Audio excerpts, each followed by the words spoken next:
Hello friends, welcome to our channel LLB Guide. I hope you all like our previous videos. If you did not watch them, you have them in description box. So you can open the link and watch them. So let's start our today's video. In this video, we are going to cover MCQs of June week 3. So let's start. Our first question is, hurt as defined in section 319 of Indian Penal Code is causing of the following of any person. Our options are first bodily pain, second disease, third infirmity, fourth all of these. If we read section 319 IPC, it clearly says that a person causes hurt if he causes bodily pain, disease or infirmity to somebody else. It means if anybody causes bodily pain to somebody else is hurt. If anybody causes disease to somebody else is also hurt. If somebody causes infirmity to somebody else is also hurt. From this it is very clear that option number 4 is our correct option. Now we have to discuss what are these three terms, how these three terms differ from each other. So let's start. First is bodily pain.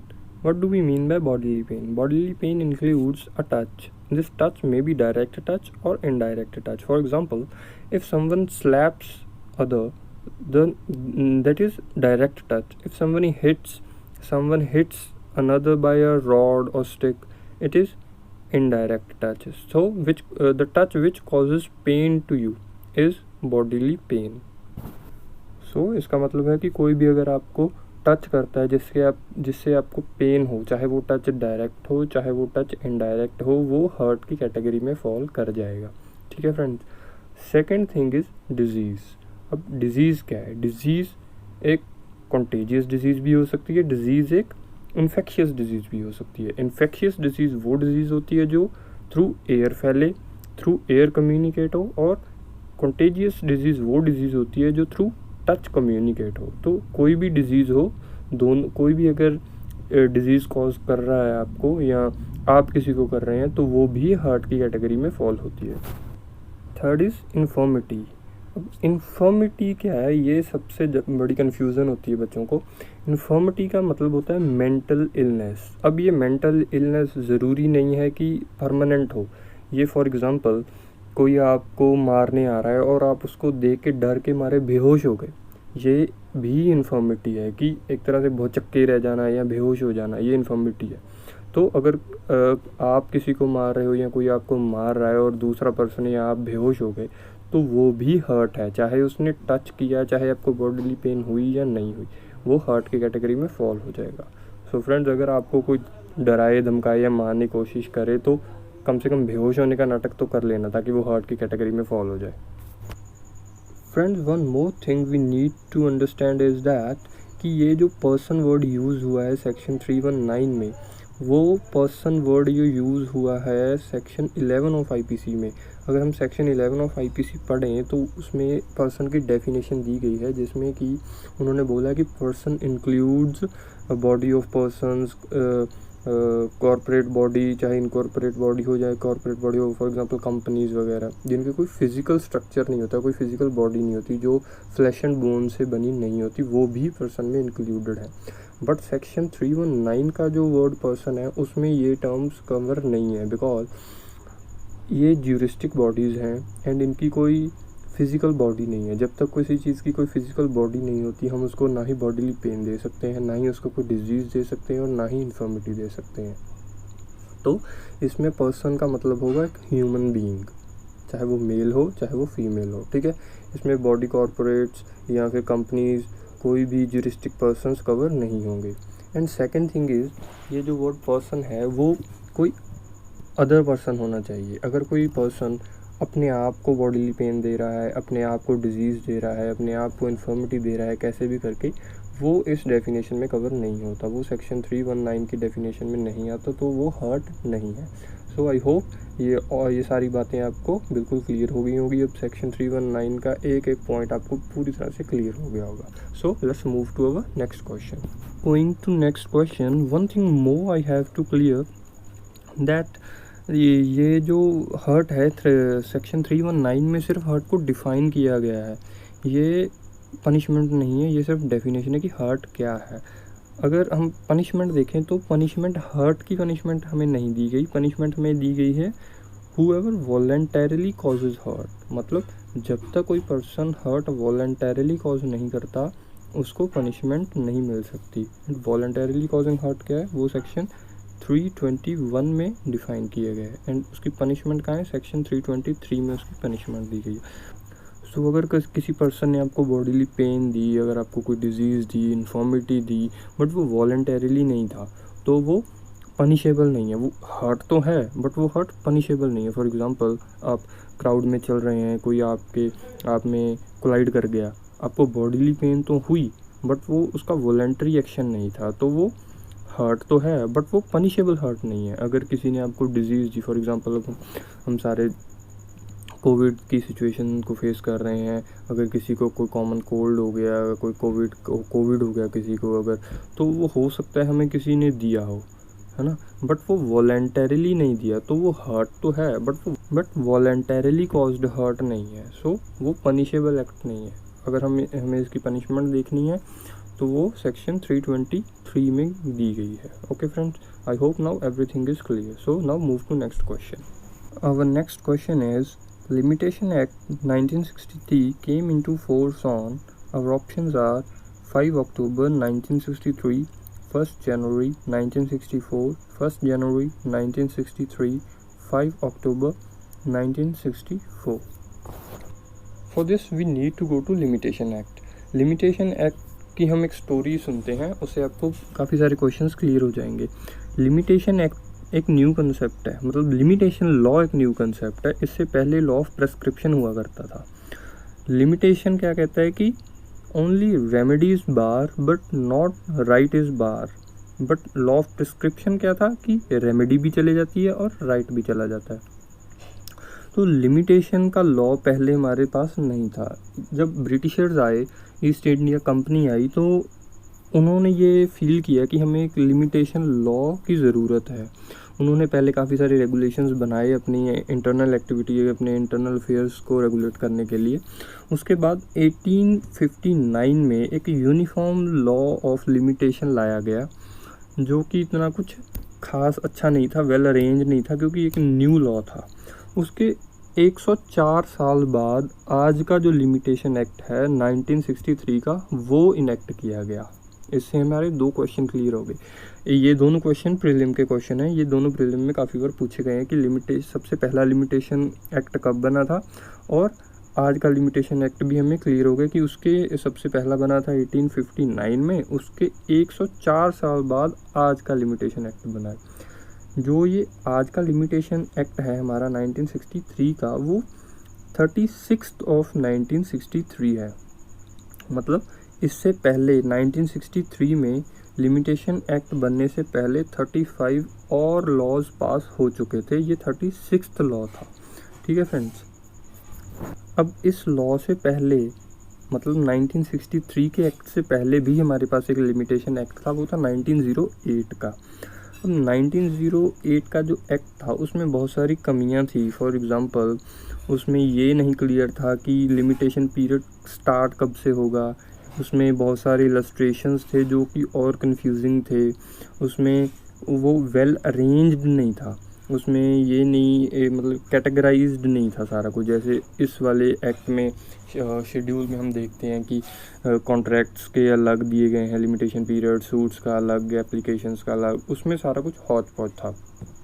तो law commission की 3rd report की recommendations पर ये आज का 1963 का act बनाया गया। सो हमारा एक 3rd क्वेश्चन भी आ गया, ये भी प्रीलिम में बहुत बार पूछा गया है कि लिमिटेशन एक्ट किस रिपोर्ट की रिकमेंडेशंस पे बनाया गया। ये 3rd रिपोर्ट, लॉ कमीशन की 3rd रिपोर्ट की रिकमेंडेशंस पर ये लॉ इनेक्ट किया गया है।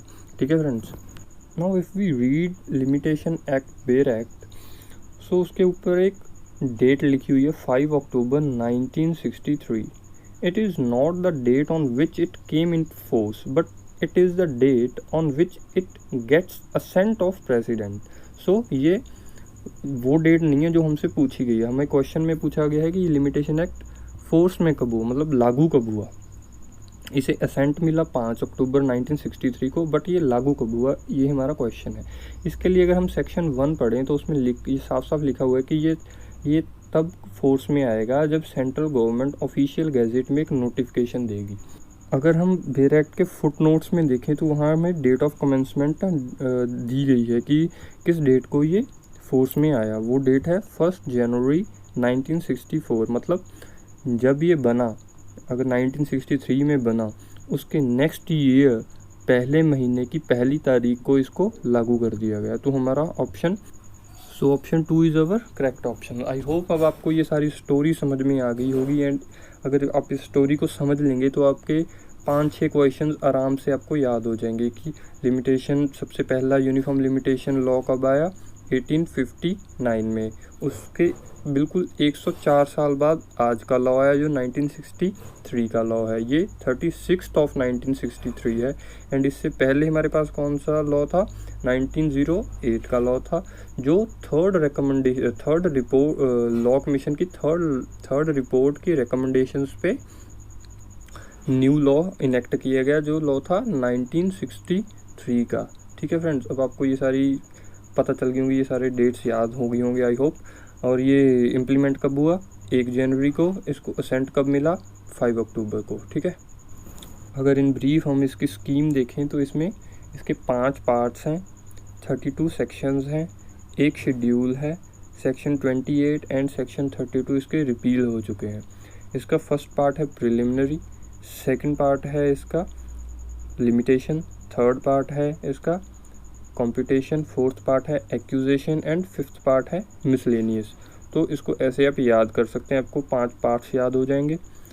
इसके कितने सेक्शंस आपको वो याद हो गए। इसके शेड्यूल में इसके 137 आर्टिकल्स हैं, वो हमें, इसके लिए हम एक अलग से वीडियो बनाएंगे कि कैसे आप पूरे लिमिटेशन एक्ट को विद इन 1 और 2 आवर्स पूरे लिमिटेशन एक्ट को आप प्रीलिम्स के लिए तैयार कर सकते हैं। ठीक है, सो चलते हैं नेक्स्ट क्वेश्चन पे। Our next question is, for non-compliance of Section 80 CPC, the suit is to be dismissed on very first day. The suit is to be admitted, but summons have to be issued on a date after 2 months. The plaint is to be returned. Costs have to be imposed. अगर हम इस question में पहली बात तो हम ये समझते हैं कि इस क्वेश्चन में पूछा क्या गया। इस क्वेश्चन में ये पूछा गया है कि अगर सेक्शन 80 CPC का हम कंप्लाई नहीं करते तो उसमें प्लेंट के साथ क्या किया जाएगा। अगर हमने सेक्शन 80 CPC पढ़ा है तो हमें ये मालूम होगा कि उसमें हमें 2 मंथ्स का नोटिस देना होता है। फॉर एग्ज़ाम्पल अगर किसी गवर्नमेंट के या किसी पब्लिक सर्वेंट के अगेंस्ट हम कोई सूट फाइल कर रहे हैं, कोई सूट हमें इंस्टीट्यूट करना है, तो हम वो डायरेक्टली नहीं कर सकते, हमें उन्हें पहले 2 मंथ्स का प्रायर नोटिस देना होगा। जब तक ये नोटिस नहीं दिया जाएगा तब तक इनके अगेंस्ट सूट इंस्टीट्यूट नहीं हो सकता। एंड अगर हम सबसेक्शन 2 पढ़ें, सेक्शन 80 का सबसेक्शन 2, उसमें कहा गया है कि इस नोटिस के बिना भी सूट इंस्टीट्यूट किया जा सकता है अगर कोई इमीडिएट एंड अर्जेंट रिलीफ चाहिए, बट कोर्ट इसको पहले चेक करेगा। अगर इसे चेक करने के बाद कोर्ट को ये लगता है कि इमीडिएट एंड अर्जेंट रिलीफ की कोई ज़रूरत नहीं है, तो सेक्शन 80 सबसेक्शन 2 के प्रोवाइज़ो में जाके वो इस प्लेंट को रिटर्न कर देगी एंड कहेगी कि पहले 2 मंथ का नोटिस दो। ठीक है, आई होप अब आपको क्लियर हो गया होगा कि कौन सा ऑप्शन सही है। इसका option number 3 is correct option. And हम ये जानते हैं अब कि इस नोटिस के कंटेंट्स क्या होंगे। इसमें सबसे पहले प्लेंटिफ का जो सूट फाइल कर रहा है उसका नेम, एड्रेस, उसकी description, other descriptions and cause of action की वो क्या रिलीफ मांग रहा है एंड कॉज ऑफ एक्शन क्या है, ये सारा नोटिस में लिखे होंगे।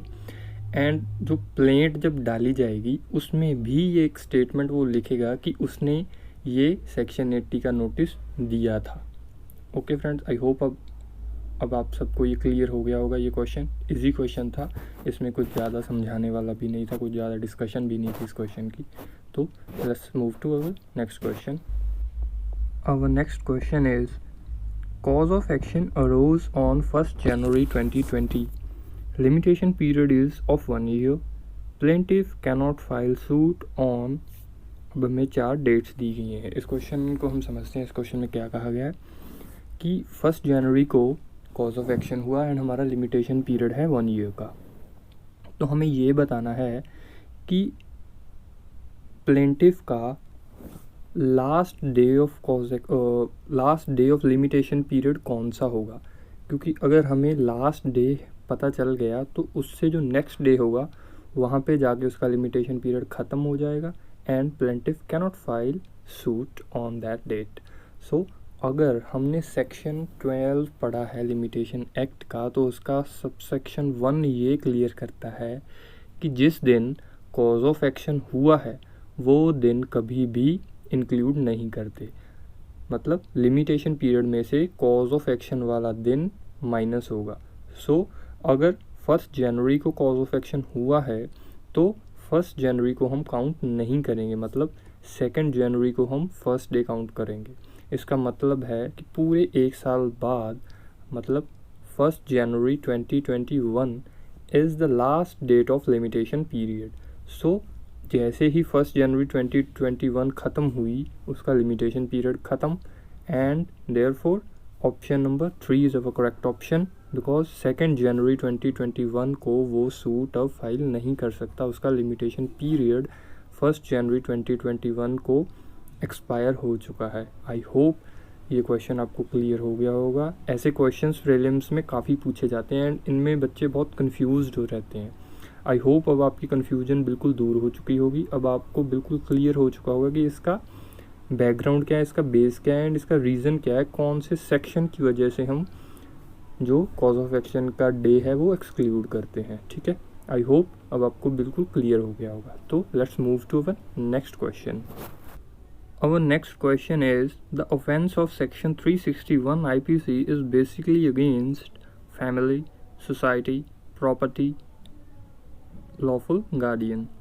So everybody on the page has given its answer correctly, so I don't think that it needs any explanations, but then let's give a little explanation about the background and about the reasons of this question. So let's continue. Section 361 deals with kidnapping. Kidnapping means abduction of minor. We can say that कि किसी भी minor को अगर हम किसी legal lawful guardian से उसकी custody में से लेकर जाते हैं. इसके लिए सबसे इम्पोर्टेंट चीज़ है माइनॉरिटी कि बच्चा माइनर होना चाहिए. अडल्ट्स की किडनैपिंग नहीं होती. अब ये जो टर्म है lawful guardian, this term must be distinguished from the term legal guardian, क्योंकि लीगल गार्डियन एक छोटी टर्म है, लॉफुल गार्डियन एक बड़ी टर्म है. फॉर एग्ज़ाम्पल अगर कोई बच्चा रिक्शा पे स्कूल जाता है तो जो रिक्शा वाला है वो भी उसका लॉफुल गार्डियन है उस टाइम के लिए. अगर कोई बस में जाता है तो बस का ड्राइवर कंडक्टर उसके लॉफुल गार्डियन है. जब तक वो स्कूल में है तो जितना भी स्कूल का स्टाफ है या जो भी उसका सिक्योरिटी गार्ड है वो उसका लॉफुल गार्डियन है. मतलब इसका पैनोरमा थोड़ा बड़ा है. तो सेक्शन 361 में जो बेसिक ऑफेंस होता है वो लॉफुल गार्डियन के अगेंस्ट होता है. ठीक है, I hope it's clear. It is very easy question. So let's move to our next question. Our next question is, the maximum period of solitary confinement provided under section 73 of IPC is 1 month, 2 months, 3 months और 6 months. तो हमें question में ये पूछा गया है कि solitary confinement IPC में मैक्सिमम हम कितनी दे सकते हैं. अगर हम solitary confinement की बात करें तो solitary confinement क्या होता है पहले हम ये समझते हैं. आपने मूवीज़ में काफ़ी बार देखा होगा कि जो हार्डकोर क्रिमिनल्स होते हैं उनको सेल में बंद कर दिया जाता है. मतलब कि उनको सारे बाकी जो प्रिजनर्स होते हैं उनसे अलग एक सेल में बंद कर दिया जाता है जहाँ पर और कोई भी नहीं होता. उसे हम कहते हैं सोलिटरी कन्फाइनमेंट. सोलिटरी का मतलब होता है लोनलीनेस. तो आईपीसी में अगर हम सेक्शन 73 पढ़ते हैं तो हमें ये क्लियर हो जाता है कि जो मैक्सिमम सॉलिटरी कन्फाइनमेंट हम दे सकते हैं वो है 3 मंथ्स। फर्दर इसको डिवाइड किया गया है 3 कैटेगरीज में कि इम्प्रिजनमेंट के बेसिस पे, कि अगर इम्प्रिजनमेंट 6 मंथ्स से कम है तो सॉलिटरी कन्फाइनमेंट हम सिर्फ 1 मंथ की दे सकते हैं। अगर इम्प्रिजनमेंट 6 मंथ्स से ज़्यादा की है बट 1 ईयर से कम है तो हम 2 मंथ्स की सॉलिटरी कन्फाइनमेंट ही दे सकते हैं। एंड अगर पनिशमेंट 1 मंथ से ज़्यादा है, 1 ईयर से ज़्यादा है, तो हम 3 मंथ्स तक की सॉलिटरी कन्फाइनमेंट दे सकते हैं। आई होप ये क्वेश्चन भी आपको समझ में आ गया होगा, इजी क्वेश्चन था। So let's move to our next question. Our next question is, Iddat is a period of chastity which a Muslim woman is bound to observe after death of her husband, after divorce, after death of her husband only if she wants to marry again, after death of her husband or divorce if she wants to marry again। अगर हमने friends मुस्लिम law पढ़ा है तो हमें इसका answer मालूम होगा कि इसका आंसर है ऑप्शन 4, बिकॉज पीरियड ऑफ इद्दत सिर्फ तब ऑब्ज़र्व किया जाता है अगर किसी मुस्लिम वुमेन को रीमैरिज करनी है। अगर उसने रीमैरिज नहीं करनी तो इद्दत का कोई भी क्वेश्चन राइज नहीं होता। तो हमारा option number 4 is correct option. And इद्दत क्या होता है ये हम सबको मालूम है कि इद्दत क्या है। इद्दत is a period of chastity. हमें ये कॉन्सेप्ट थोड़ा गलत सा लगता है क्योंकि ये हमारी कॉन्साइंस को अपील करता है कि ये थोड़ा गलत कॉन्सेप्ट है, बट अगर हम इसका रीज़न जाने कि ये कॉन्सेप्ट इमर्ज क्यों हुआ तो ये बिल्कुल ही ऑपोजिट रीज़न है। मतलब ये इमर्ज इसीलिए हुआ था ताकि जो मुस्लिम मेल थे वो डाइवोर्स ना दे पाएँ इजीली, ताकि अगर उनको उसी लेडी से दोबारा मैरिज करनी है तो वो इद्दत का पीरियड उस लेडी को पहले ऑब्जर्व करना पड़ेगा, फिर उसके बाद वो मैरिज कर सकते हैं। तो ताकि डिवोर्स इजीली ना हो, इस डिवोर्स के कॉन्सेप्ट को रोकने के लिए ये इद्दत का कॉन्सेप्ट इंट्रोड्यूस किया गया था। सो आई होप अब आपको थोड़ा बहुत समझ में आ गया होगा कि इद्दत क्या है एंड इसका ऑप्शन क्या है। काफ़ी बच्चों ने इसका आंसर 4 ही दिया है, सारे बच्चों ने इसका ऑलमोस्ट आंसर 4 दिया है। तो आई होप कि ये क्वेश्चन आपको आता है। तो चलिए चलते हैं नेक्स्ट क्वेश्चन पे। Our next question is, in a certain code language yearly is written as BVZIOB. What will be the code for annual in the same language? तो हमसे ये पूछा गया है कि कोई लैंग्वेज है, कोई कोड लैंग्वेज है, उसमें अगर ईयरली को हम ऐसे लिखते हैं BYIBVZIOB तो हम एनुअल को कैसे लिखेंगे। इसमें हमें ये रीजनिंग का क्वेश्चन है, इसमें हमें एक लॉजिक लगाना होता है। तो इसका लॉजिक हम देखें, ईयरली को अगर हम कोड के साथ देखें तो अगर मैं y को ऑपोजिट कर दूं, अल्फ़ाबेटिकल ऑर्डर्स में y को ऑपोजिट कर दूं, फॉर एग्जांपल a का ऑपोजिट होता है z, b का ऑपोजिट होता है y, वैसे e का ऑपोजिट होता है v, a का z, r का i, l का o एंड y का b। इसका मतलब मुझे एनुअल को भी ऑपोजिट करना है, मतलब a का z होगा। तो ऑप्शन नंबर 4 तो पहले ही कैंसिल हो गया, मतलब ऑप्शन नंबर 1, 2, 3 या 5 में से कुछ होगा। एंड n का ऑपोजिट होता है m, दूसरे n का ऑपोजिट भी m होगा। तो इट मीन्स इन दोनों से हमें बिल्कुल क्लियर हो गया कि option number 3 is our correct option. अगर बाकियों को भी देखें तो वो उनके ऑपोजिट ही आएंगे। सो आई होप अब आपको ये सारे क्वेश्चंस बिल्कुल क्लियर हो गए होंगे। ठीक है friends, thank you for watching, do subscribe our